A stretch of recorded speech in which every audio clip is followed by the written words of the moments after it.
So if you were on Twitter at all yesterday and you keep up with college football recruiting, you undoubtedly saw the clips and the headlines from the Future 50 event because these kids were absolutely showing out. And today I want to talk about four in particular, an Oklahoma commit and Alabama targets who were just absolutely fantastic yesterday, and we need to break it all down. But before we do, as always, y'all know the drill. I want to hear from y'all. Hop down to the comments. Give me a Y for yes or an N for no. Are you excited that these camp settings are back on after a year of not having them? And let me know what you're thinking there. If you're new to the channel, be sure to subscribe, hit that bell notification, because I do constant college football content. We are almost at 6,000 subscribers, and I would love to have you along for that journey. And if you enjoy that content, be sure to like and comment down below. Those interactions, though small, are massive for content creators such as myself.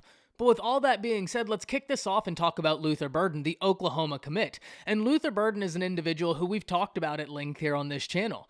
He has an upcoming visit to the University of Alabama, but that is in regards to him having a 7-on-7 tournament there, and he'll just be touring the campus while he's there. When you look at his film, there's really not a weak area in his game. He's physical, he's strong, he's got a lot of upside, and he's got a lot to be excited about right now. And so the Oklahoma Sooners have got to feel fantastic when they look at these headlines and see Luther Burden is making massive waves at this camp, being pegged as the MVP, and he was just sensational. He showed all of his skill set, his speed, his separation, his hands, his physicality, his ability to high point a ball. When you watch those clips coming out of that Future 50 event yesterday, he was putting on a clinic, and he is the top receiver in the nation for a reason. But I also want to focus on another wide receiver from the Lone Star State, Evan Stewart. Now, Evan Stewart is someone who, if you're not new to this channel, you'll know I've been very high on for quite some time. When he was a 4-star, I was talking about in videos that I didn't see how he wasn't going to be rated a 5-star. He's someone who has elite speed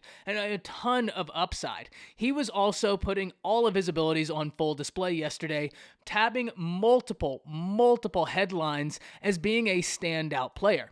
Evan Stewart, 5-star wide receiver, like I said, possessing that elite speed, was able to show not only his separation on the top of the route, but he has got an uncanny ability to high point a football. I mean, even though he has that elite speed, he stands at about 6'1", and he's got a decent frame. This kid right here is almost like Luther Burden in that he has a lot of depth to his game.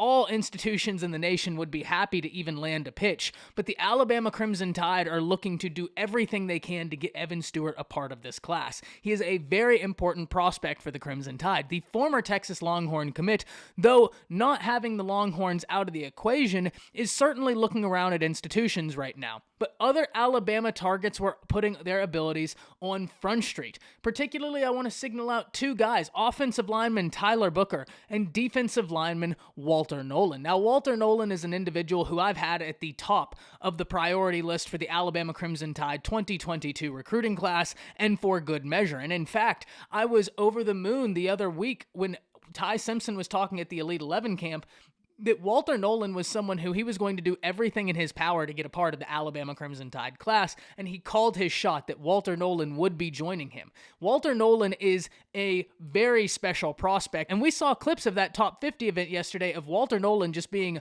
unable to be stopped even by some of the top offensive linemen in the nation. Guys who, outside of that rep, were having phenomenal days. It's just Walter Nolan is that talented. Now, we saw some waves on social media when Walter Nolan visited Florida, and we've seen that from recruits visiting the swamp.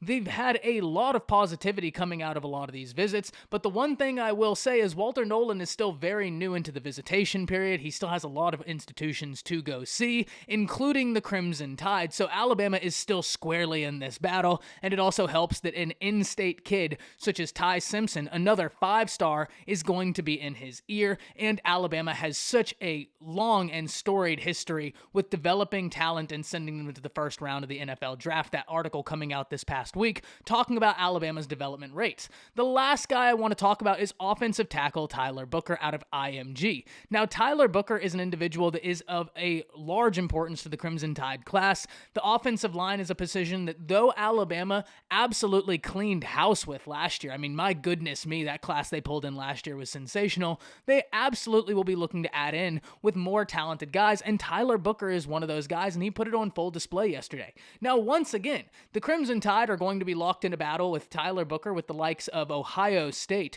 Georgia, Florida. I mean, it's really the same story when you look at Evan Stewart, Walter Nolan, and Tyler Booker. You see the same or similar institutions among their three lists, and that right there just kind of is an indication of where college football is and what institutions are doing a phenomenal job in recruiting. But if we go back and take a look at this holistically, we can see that Luther Burden, the #1 wide receiver in the nation, is absolutely deserving, putting on an absolute clinic, and even though he put on a clinic, that didn't mean that the likes of Evan Stewart, another 5-star wide receiver, didn't get his shine on, because Evan Stewart was sensational as well. But the Crimson Tide, if you're looking for this and you're going through the month of June and the big visit weekends are still yet to come, and you see prospects that the Crimson Tide are hot on the trail after showing out like this at a camp, you have got to feel good about the Crimson Tide and the chances they have of landing a really special recruiting class once again. Hop down to the comments, let me know what you think about not only Oklahoma commit Luther Burden being named MVP of the camp, but also all of these incredibly talented prospects getting back in these camp settings and us getting this back, these camp settings where we get to see best on best. It is really awesome, one of my favorite things. That's it. See ya.